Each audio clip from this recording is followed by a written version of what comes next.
mga mukhang tao, pero huwad ang pagkatao.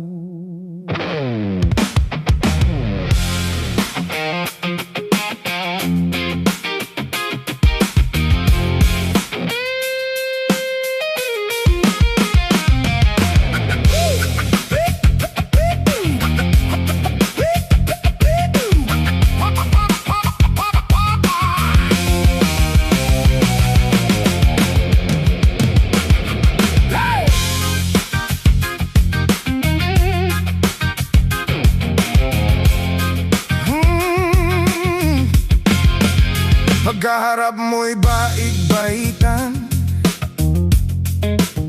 ang galing makipagplastikan. Ang sarap ng ating samahan, pero sa likod mo'y may patalim na tangan. Mga matang punong-puno ng inggit, puno ng masamang balak ang isip. Mga kwentong lumalabas sa kanyang bibig, lasong unti-unti pumapatid. Di mo alam kung sinong totoo, lahat nakamaskara sa mundong magulo. Kaibigan daw pero ahas na naganyong tao. Tao ka ba o isa kang matabil na hunyango? Retoke, di mukha kundi pagkatao, pinaganda lang ang panlabas mo, pero bulok ang puso at isipan mo. Retoke, mga huwad na pagkatao, pag nakaharap mabait sa'yo, pagtalikod mo ikaw ang tinitira nila ng todo.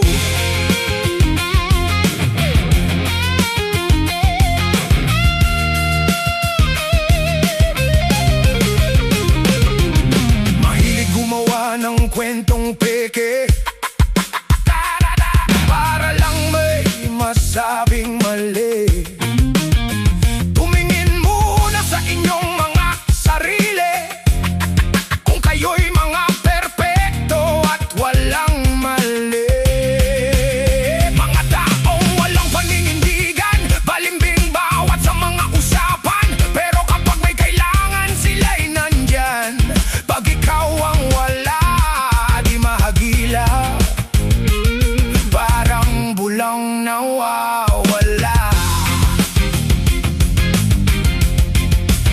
Mga pangakong puro lang salita, kwentong kalye puro dada, nakakapagod sa inyo'y makisama. Mga taong retoke ang gawa.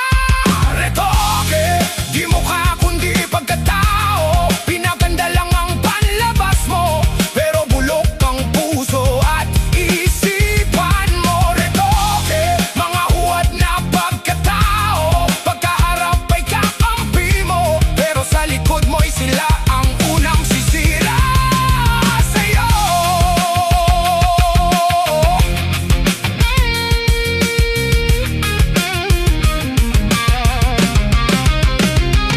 Sino ba bang mapagkakatiwalaan, kung bawat ngiti may kasamang kasinungalingan? Nakakapagod mabuhay sa mundong puro pagpapangga,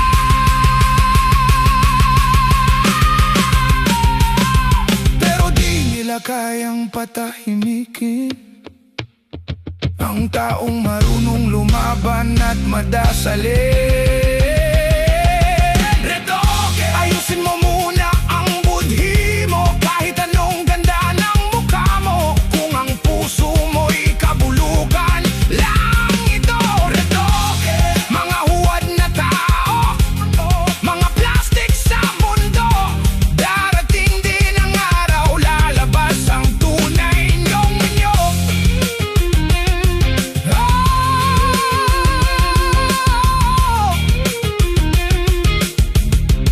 Mga